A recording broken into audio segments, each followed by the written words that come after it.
오늘 말씀의 제목은 교회를 거룩하게 세우는 성도입니다. 오늘 말씀의 제목과 같이 우리 모든 성도님들이 교회를 거룩하게 세우는 충성된 성도 될 수 있기를 예수님의 이름으로 축복합니다. 오늘날 적지 않은 그리스도인들이 가나안 성도로 신앙생활을 하고 있지요. 가나안 성도라는 것은 성경적인 용어는 아닙니다. 단지 신앙생활은 하지만 교회 생활은 거부하는 그리스도인들이 급격하게 늘어나면서 생긴 이 현대적인 용어라고 할 수 있겠죠. 그래서 가나안을 거꾸로 하면 뭐가 되죠? 안 나가, 그렇죠? 안 나가예요. 교회에 소속되지 않고 자유롭게 혼자 신앙생활을 하는 성도를 가리켜서 우리 가나안 성도라고 합니다. 그렇다면 이 한 가지 생각해 볼 문제가 있습니다. 예수 그리스도의 복음과 교회는 분리될 수 있는가? 우리가 이 문제를 한번 생각해 봐야 돼요. 우리는 지난 복음학교 때, 특별히 11강 때 복음학교 11강에서 복음과 교회라는 주제로 함께 말씀을 나눈 적이 있습니다.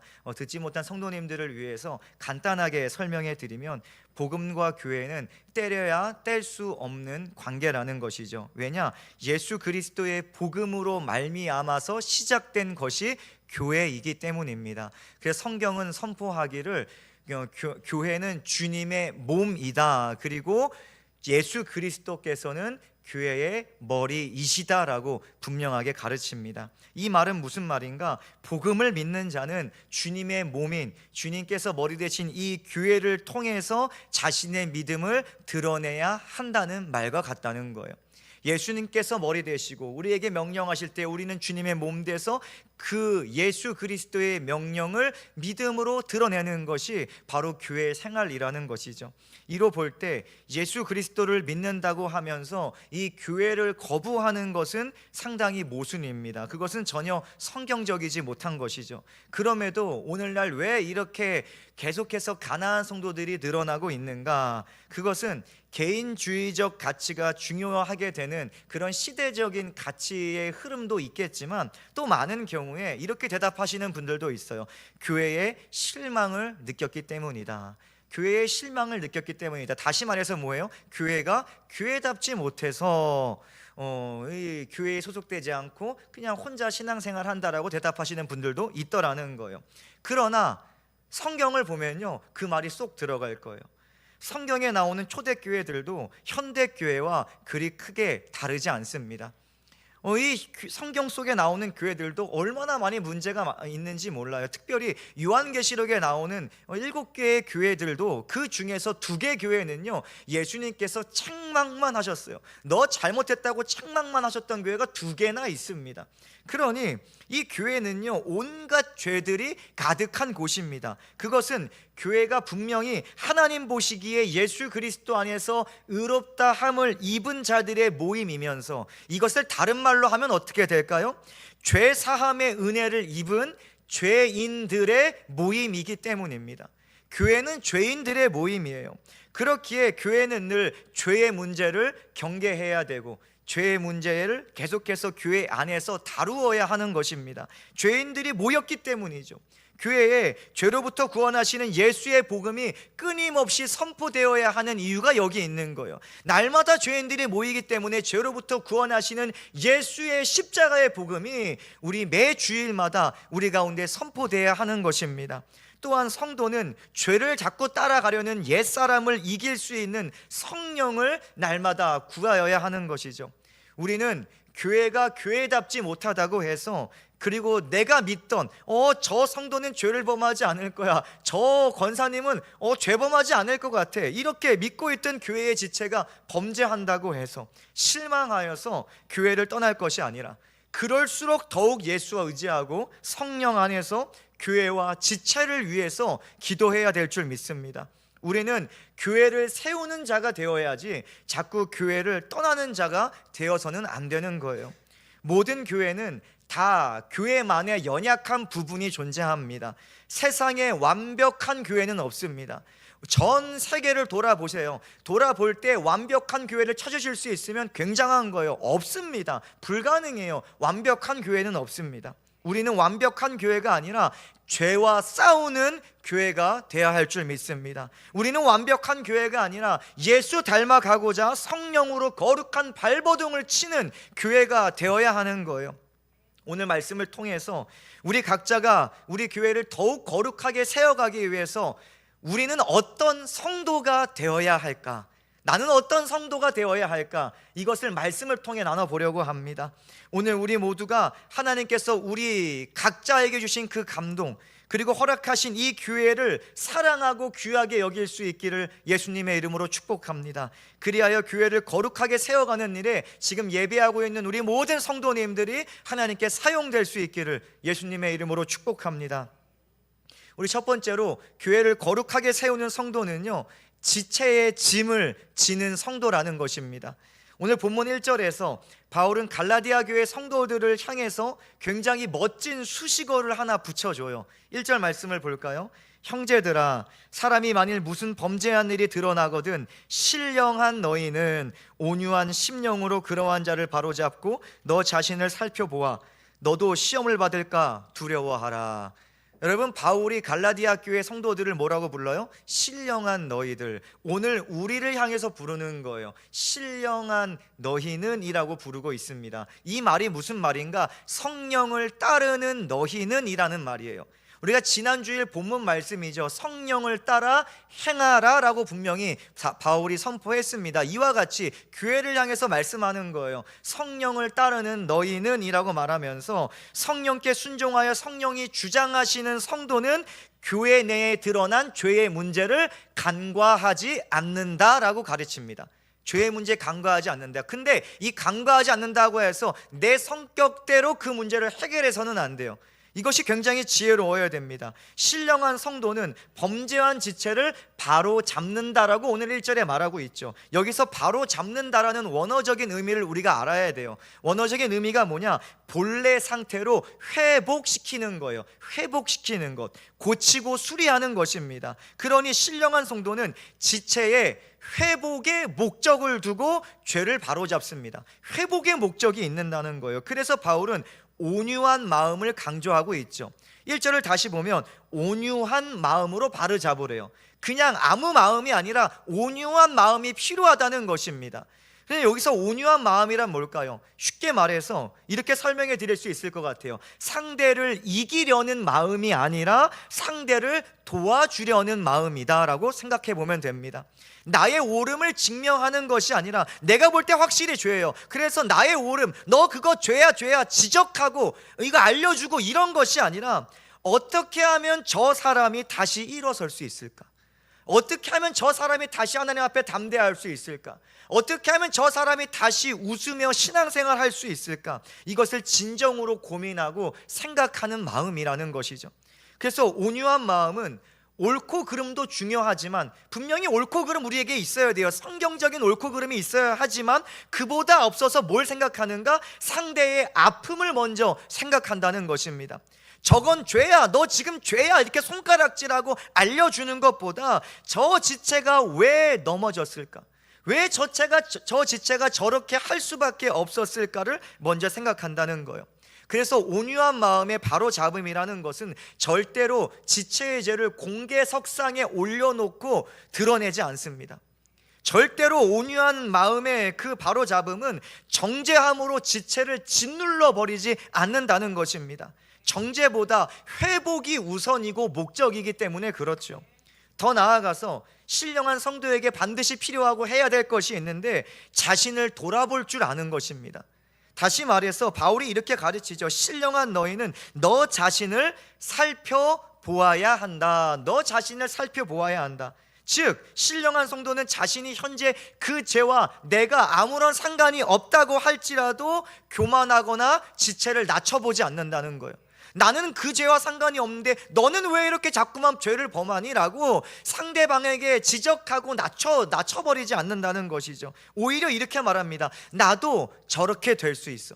내가 지금 죄 안에 거하지 않고 지금 담대할 수 있는 것은 하나님의 은혜로 내가 서 있는 것 뿐이야 라고 생각을 하면서 겸손한다는 것입니다. 그러니까 내가 잘나서, 내가 대단해서, 내가 잘했기 때문에 죄를 범하지 않고 서 있는 것이 아니라 이 모든 것이 하나님의 은혜라고 다시 한번 기억하면서 죄를 경계한다는 거예요. 오늘 우리가 성령을 따르는 성도라면 온유한 마음이 우리에게 있도록 열심으로 구하셔야 돼요. 기도하셔야 돼요. 온유한 마음, 지금 어디서 나오는 마음입니까? 갈라디아서 5장 지난 본문에 보니까 성령의 열매들 중에 하나가 바로 온유라는 거예요. 성령이 맺게 하시는 열매가 온유라는 것입니다. 그러니 우리는 우리 속에 이미 역사하고 계시는 성령께 날마다 기도해야 돼요. 성령이여, 우리 삶 가운데 온유의 열매를 맺게 하여 주시옵소서. 성령이 주장하시는 여러분들에게 온유한 마음이 가득할 수 있기를 예수님의 이름으로 축복합니다. 또한 우리가 온유, 이 신령한 자라면 지체의 죄를 정죄할 것이 아니라, 정죄하면 안 돼요. 정죄할 것이 아니라 그 죄를 나를 돌아보아 경계해야 한다는 것입니다. 그리고 하나님의 은혜를 우리가 구할 줄 알아야 돼요. 하나님의 은혜가 없이는 우리도 언제든 그 똑같은 죄에 걸려 넘어질 수 있습니다. 그 조건이 우리 가운데 맞춰지지 않았을 뿐이지 우리도 조건만 맞춰지면 범죄할 가능성이 굉장히 높습니다. 하나님의 은혜가 없으면 우리는 죄를 넘어갈 수 없어요. 그렇기 때문에 형제의 죄를 보거든 나를 돌아보아서 하나님의 은혜를 날마다 구해야 하는 것입니다. 우리가 여기서 한 가지 더 살펴보고 싶은 것은 성도에게, 신령한 성도에게 요구되는 것이 하나 더 있는데 2절 말씀을 볼까요? 너희가 짐을 서로 지라 그리하여 그리스도의 법을 성취하라. 짐을 서로 지라라고 말하고 있어요. 너희는 짐을 서로 지라.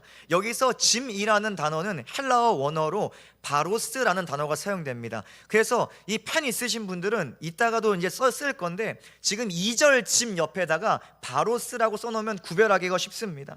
이 단어는 물리적인 짐을 말하지 않아요. 우리가 가지고 있는 여러 가지 이런 보이는 물리적인 짐을 말하는 것이 아니라 상징적인 것입니다. 상징적인 짐인데 조금 더 설명해 드리면 혼자 감당할 수 없는 무거운 짐을 말합니다. 절대로 혼자 들고 한 발짝 두 발짝도 걸을 수 없는 무거운 짐을 말하는 거예요. 쉽게 말해서 지체에게 있는 연약함, 지체에게 있는 실패, 지체에게 있는 이런 고난 등을 이야기하는 거예요. 여러분, 연약함, 실패, 고난 이런 것이 우리에게 찾아올 때 그거 들고 혼자 걸어가실 수 있겠어요?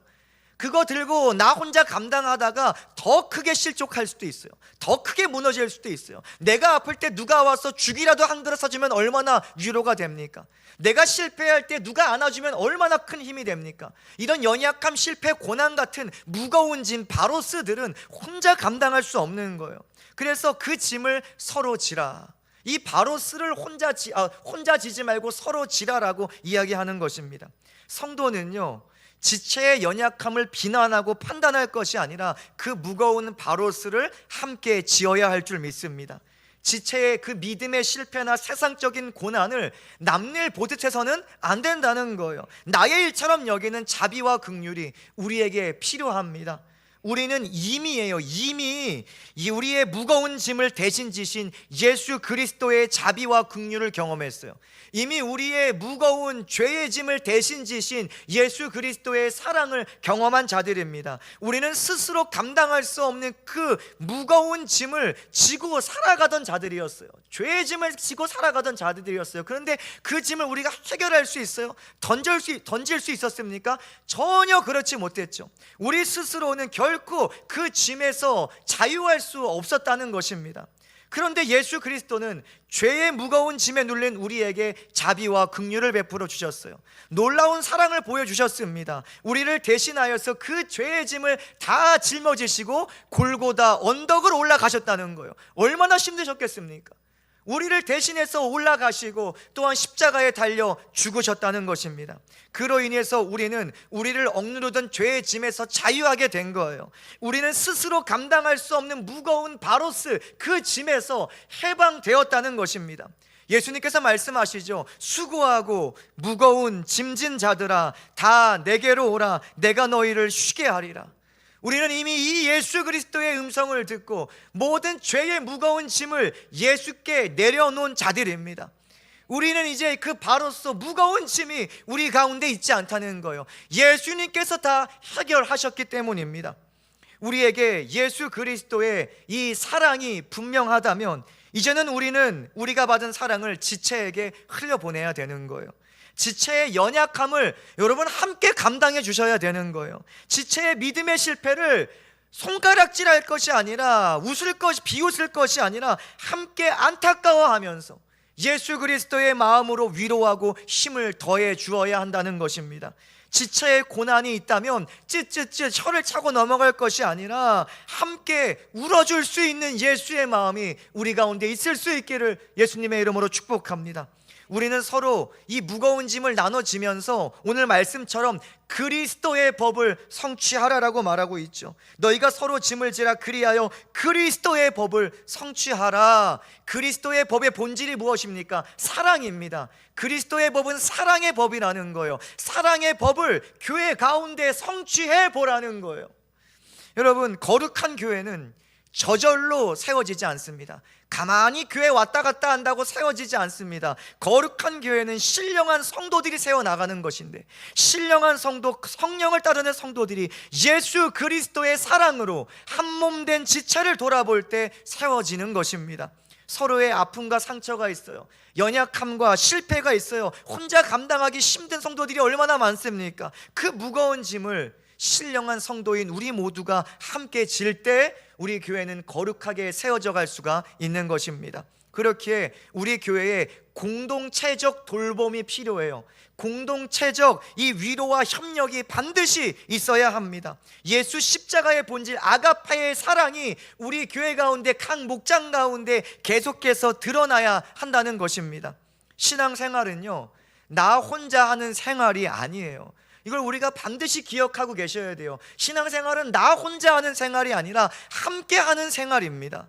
그래서 전도서 말씀을 보니까 한 사람이면 패하겠거니와 두 사람이면 맞설 수 있나니 세 겹줄은 쉽게 끊어지지 아니하느니라.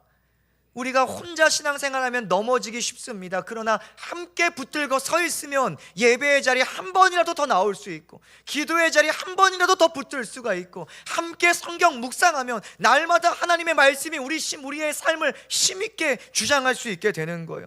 우리가 성령을 따라 예수 사랑으로 하나 되는 교회가 되면, 우리가 함께 무거운 짐 나눠 드는 그러한 교회가 되면요, 사단의 권세는 감히 우리 교회를 넘보지 못하게 될 것입니다. 음부의 권세는 그리스도의 법, 사랑의 법을 성취하는 교회를 결탄코 이기지 못하게 될 줄 믿습니다. 서로의 무거운 짐을 함께 지고 주님 다시 오시는 날까지 거룩한 교회, 또한 이기는 교회, 그래서 하나님의 상, 그 영원한 상, 하늘의 상을 받아 누리는 우리 원주 성도교회가 될 수 있기를 예수님의 이름으로 축복합니다. 우리 두 번째로 함께 나눌 것은, 교회를 거룩하게 세우는 성도는 나의 배낭을 지는 성도라는 것입니다. 오늘 본문에 짐이라고 번역된 단어가 두 번이나 등장을 하잖아요. 앞서 다뤘듯이 2절에는 너희가 서로 서로 지라라고 말하죠. 그 짐 바로스 첫 번째 나옵니다. 그리고 이어서 5절에 각각 자기의 짐을 질 것이라면서 두 번째 등장을 해요. 개역개정 성경으로 우리는 보기 때문에, 한국어 성경으로 보기 때문에 모순되는 것처럼 이해하기가 왜 이렇게 어려운지 몰라요. 분명히 앞에서는 짐을 나눠 지라 하더니 뒤에서는 각자 짐을 지라고 말하고 있으니까 성경을 읽으면서 이게 무슨 말이냐, 이상한 소리냐, 우리 약간 너무나 혼란스럽죠. 그러나 헬라어 성경으로 보면 의미가 전혀 모순적이지 않습니다. 앞서 설명했듯이 2절에 짐으로 번역된 헬라어는 바로스라는 단어가 사용되었어요. 적어 놓으셨죠? 두 번째 5절에서는 포르티온이라는 단어가 사용되었습니다. 포르티온이라는 단어가 짐으로 번역돼요. 이것이요, 무슨 뜻인가? 개인이 져야 하는 목, 배당된 짐, 고유 책임, 개인 부담 등의 의미로 사용되는데, 쉽게 말해서 이런 거예요. 개인이 충분히 짊어질 수 있는 가벼운 배낭 정도의 짐이라는 것입니다. 그러니 이 바로스와 포르티온에는 큰 차이가 있어요. 이 5절의 자기 짐을 조금 의역해 보면, 개인에게 할당된 짐으로 개인이 반드시 책임지고 끝까지 가져나가야 하는 몫을 의미한다는 거예요. 그건 자기가 분명히 져야 된대요. 쉽게 말해서 하나님께서 각 성도들에게 주신 개인적인 사명이 있죠. 개인적인 책임이 있습니다. 그것은 미루지 말고 각자가 지고 나아가야 한다라고 말하는 것입니다. 우리는 현재 예수 그리스도를 믿음으로 성령으로 거듭나서 주님의 몸된 교회의 지체가 되었어요. 우리는 교회의 각 지체로서 감당해야 하는 고유한 역할을 분명히 가지고 있다는 거예요. 우리가 쉽게 설명해 드리면 잘 아는 예가 있죠. 우리의 신체를 한번 생각해 보세요. 신체가 다 같은 역할을 하고 있습니까? 똑같이 기능하고 있어요? 아니잖아요. 이 모든 기능, 모든 시체마다, 부위마다 다 기능이 다르고 역할이 다른 것처럼 주님의 몸의 모든 지체는 하나님께서 부여하신 각각의 사명이 있다는 거예요. 각각의 역할이 있다는 거예요. 그것이 큰 사명이든 작은 사명이든, 그것이 시간을 많이 투자하는 일이든 시간을 적게 투자하는 일이든, 그런 거는 상관없이 모두가 다 주님을 위해 해야 할 분명한 역할이 있다는 거예요. 저와 여러분 모두에게 있다는 것입니다. 만약 생각해 보세요. 우리 신체 중에 자꾸 손이요, 자기의 몫을 감당하지 않고 가장 만만한 발에게 봐라, 내 역할 네가 대신해줘라고 계속해서 떠넘긴다고 생각을 해보세요. 손이 해야 할 역할이 있는데 자꾸 발에게 미룬다고 생각을 해보세요. 먹는 것, 씻는 것, 활동하는 것, 모든 영역에서 불편함을 겪게 될 거예요. 여러분, 발로 식사하실 수 있는 분 계십니까? 발로 몸 씻으실 분 있으세요? 발로 좀 코 잘 팔 수 있다라고 생각하시는 분 있으세요? 막 이렇게 생각을 해보세요. 얼마나 불편할까요? 발이 손을 대신하는 것은 굉장히 힘든 일이고, 또한 실제로 온전히 발이 손의 역할을 감당할 수도 없는 거예요. 마찬가지로 성도 각자가 교회에서 감당해야 할 개인의 사명을 서로에게 자꾸만 떠넘기다 보면요, 교회는 세워질 수가 없습니다. 교회는 주님의 몸으로서 온전히 세워지게 되려면 이런 바울의 가르침을 우리가 받아서 개인의 배낭을 끝까지 지고 나가야 되는 거예요. 하나님께서 우리 각자에게 주신 그 사명들을 떠넘기지 말고 내가 감당해야 된다는 것입니다. 하나님께서는 우리 각자에게 잘하는 것을 주셨어요. 우리 잘하는 게 다 다르잖아요. 사람은 다 다릅니다. 근데 우리가 혹시나 나는 이걸 잘하는데 저 지체는 저걸 못한다고 해서 야, 그것도 못하냐, 난 도저히 이해 못해 라고 생각한다면 그거는 미련한 생각입니다. 그건 참 교만한 생각일 거예요. 우리 사람들마다 다 관심 분야가 다르고요, 어떠한 일을 바라보는 시각이 다 다르잖아요. 교회도 똑같아요. 어떤 성도님은요, 교회의 행정 시스템에 굉장히 관심이 있고 또 잘하시는 분이 있어요. 어떤 지체는 교회 시설에 참 관심이 있어서 교회 시설 잘 세우시는 분들도 있어요. 어떤 지체는 주방 일에 관심이 많고요, 어떤 지체는 찬양하는 일에 너무나 관심이 많아요. 어떤 지체는 항상 이 생각으로 가득 차 있어요. 저 지체가 밥을 먹고 왔나 안 먹고 왔나. 그래서 오늘 밥 안 하는 날인데도 불구하고 밥 하겠다고 혼자 일부 오셔서 또 밥하고 계시는 성도님이 계십니다. 그러니 다 각자가 바라보고 각자가 생각하고 하는 것이 다 달라요. 근데 또 재미있게도 각자의 관심 있는 분야가 또 자기가 잘할 수 있는 분야가 될 때가 얼마나 많은지 모릅니다. 우리는 우리가 속한 교회를 거룩하게 세워가기 위해서 뭘 해야 되는가? 하나님이 우리에게 주신 그 은사와 달란트들을 적극적으로 활용해야 한다는 것이죠. 하나님이 주신 개인적인 능력들을, 중요한 것은 아무렇게나 사용하는 것이 아니라 내 감정 따라 사용하는 것이 아니라, 가끔 보니까 어느 날은 기분 나빠서 사용하지 않고 어느 날은 기분 좋아서 사용하고, 이것이 아니라 성령의 감동에 따라 자원하여서 또한 나의 시간을 헌신하여서 교회 사역에 사용해야 한다는 거예요. 그렇게 사용될 때 개인의 신앙도 자라게 되고 또한 그 사역의 열매도 더욱 풍성하게 된다는 것입니다. 우리가 삶을 살아갈 때 나의 것을 아끼지 않는 영역이 있잖아요, 그렇죠? 여러분, 우리 삶을 돌아보세요. 나의 것을 아끼지 않는 영역이 있어요. 자주 관심을 갖게 되고 자주 나의 물질도 투자하고 나의 재능도 투자하고 나의 모든 시간도 투자하고 내가 관심을 갖는, 아끼지 않는 영역이 분명히 존재합니다. 그러면 그 영역 어떻게 됩니까? 발전하게 되잖아요. 실력이 늘게 되고 안정적이 되고 흔들리지 않고 계속해서 발전을 거듭해요. 마찬가지로 교회도 똑같은 거예요. 신령한 성도는요, 자신에게 있는 것을 주님께 아끼는 자가 되어서는 안 됩니다. 다시 말해서 나의 은사와 달란트, 하나님이 주신 것들을 성령의 감동에 따라서 주님께 쏟아낼 때 우리 교회는 아름답게 거룩하게 세워나갈 수가 있는 것입니다. 우리가 세상을 살아가는 일에 굉장히 열심히 있죠. 열정이 있어요. 우리 가정 먹여 살려는 일에 열심 다들 있으시죠? 그거 굉장히 중요한 일입니다.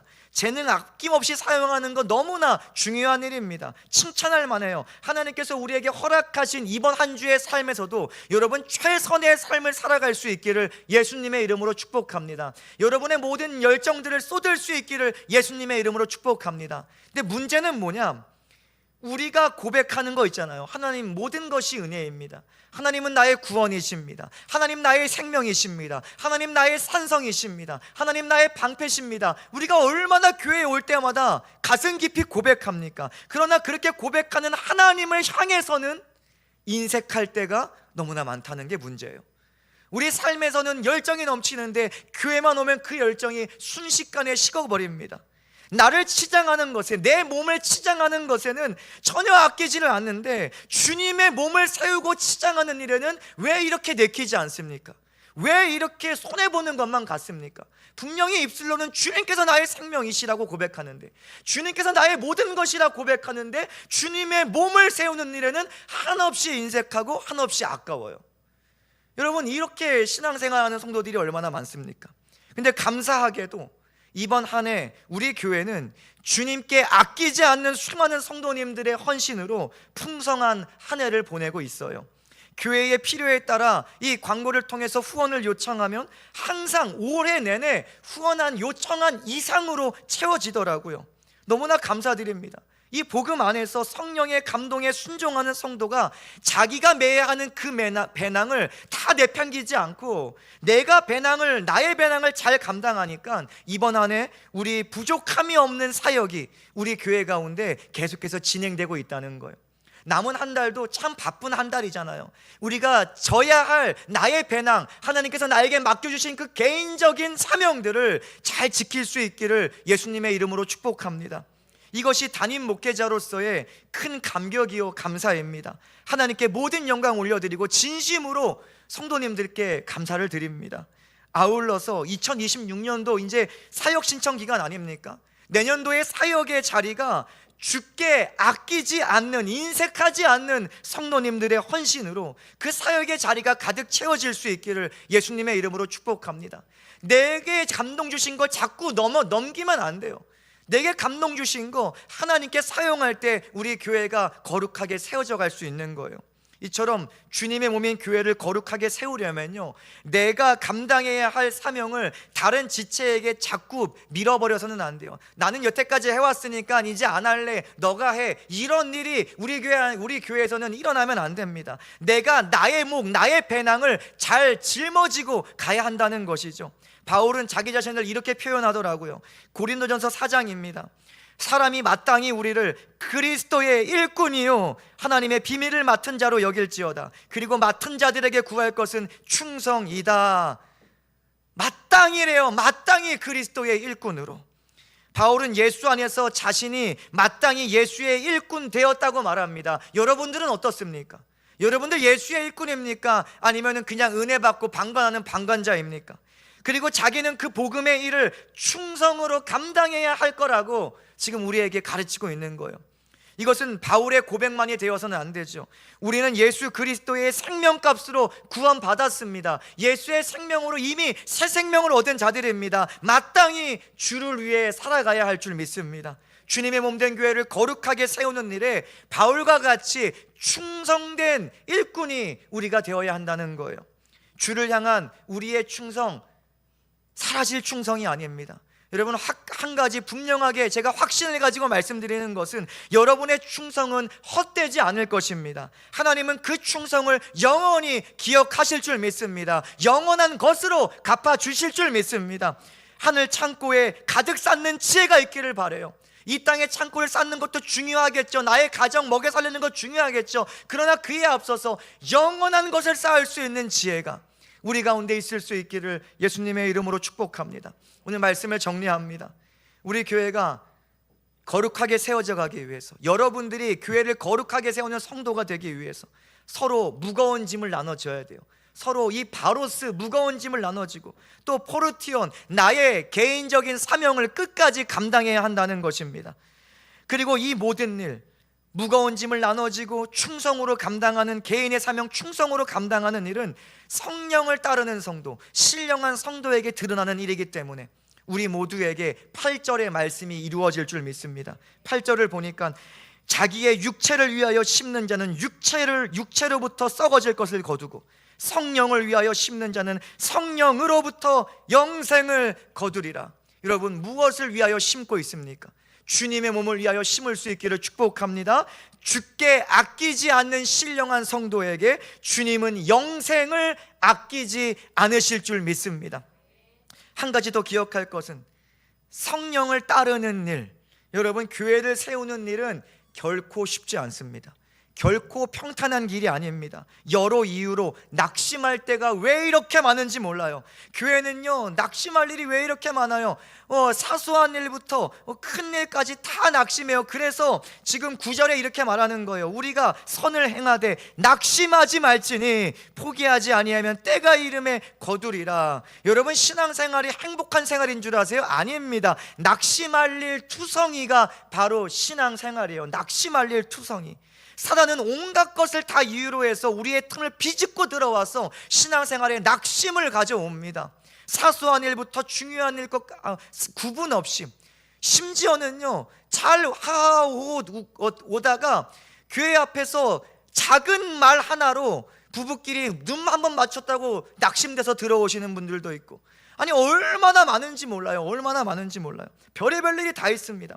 그러니 우리는 늘 우리 자신을 돌아보아서 하나님의 은혜 가운데 서 있고자 애써야 한다는 거예요. 날마다 나를 돌아보아야 돼요. 온갖 이유와 상황으로 낙심이 찾아올 때 끝까지 주의 이름을 부르며 성령으로 버텨야 될 줄 믿습니다. 여러분, 낙심에 잡아먹혀서는 안 돼요. 제가 한 가지 우스갯소리로 예전에 사역할 때 아내랑 가다가 내가 운전하는데 옆에서 지금 이 길 바꾸라 그랬다고, 아니 왜 그것 때문에 낙심되는지 기분이 나쁜지, 내가 운전하는데 뭐 상관하지 말라고. 가는 길에서도 저한테는 그런 적도 있어요. 여러분, 오죽하겠습니까? 온갖 이유로 낙심이 찾아오고 우리 신앙생활 방해하고 말씀의 은혜를 방해하고, 여러분, 마음을 강하게 하여서 어떻게든 믿음 지키고 은혜 안에 거할 때 하나님은 그 거룩한 몸부림의 열매를 반드시 거두게 하실 줄 믿습니다. 우리 각자의 신앙이 자라게 하실 것이고 우리를 통해 우리 교회가 거룩하게 세워져 감을 믿습니다. 10절 말씀을 볼까요? 그러므로 우리는 기회 있는 대로 모든 이에게 착한 일을 행하되 더욱 믿음의 가정들에게 할지니라. 어떻게 하래요? 기회 있는 대로 여러분의 것을 주를 위해, 기회 있는 대로 여러분의 것을 교회를 위해, 기회 있는 대로 여러분의 은사와 달란트, 여러분의 시간을 지체를 위해 헌신할 수 있기를 축복합니다. 제가 말씀을 준비하는 동안 감동 주셨지만 민망해서 맨 뒤로 뺐어요. 그 부분이 하나 있거든요. 6절 말씀입니다. 가르침을 받는 자는 말씀을 가르치는 자와 모든 좋은 것을 함께하라. 이 분명히 가르쳐야 되는 부분이지만 얼마나 민망한지, 담임 목회자가 되어 보니까 더 민망한 말씀이 이 말씀이에요. 여러분, 그런데 가르쳐야 되니까 잠깐 짧게 하려고 넘어가려고 결론에 넣었어요. 안 할 수 없으니까. 교회가 건강하게 세워지려면 하나님께서 세우신 영적인 권위자들과 좋은 것을 나눠야 됩니다. 그것이 또한 성경이 가르치는 이 복음의 원리 중에 하나입니다. 그래서 여러분, 저와 친하게 지내셔야 돼요. 저와 친하게 지내시지 않으면 말씀이 안 들려요. 교회 일이 재미가 없습니다. 참 신기하죠, 그런 것들이. 그래서 민망하지만 어쩔 수 없이 선포하는 것입니다. 저와 친하게 지내세요. 네, 좋은 것을 함께 나누시기 바랍니다. 근데 저랑 나누는 것도 중요하지만 또 우리는 내년도 새로운 목자들이 세워집니다. 또한 우리 각 목장으로 편성될 때에 목자들과 또한 좋은 시간 많이 나누실 수 있기를 예수님의 이름으로 축복합니다. 기회 있는 대로 주를 위해, 교회를 위해 헌신하면요, 분명한 것은 하나님께서 기회 있는 대로 여러분의 삶에, 기회 있는 대로 여러분의 가정 가운데, 기회 있는 대로 여러분의 일터 가운데 놀라운 은혜를 부어주실 줄 믿습니다. 성령을 따르는 신령한 성도인 우리를 통해서 주님의 몸된 원주 성도교회가 날마다 거룩하게 세워져 가기를 예수님의 이름으로 축원합니다. 아멘.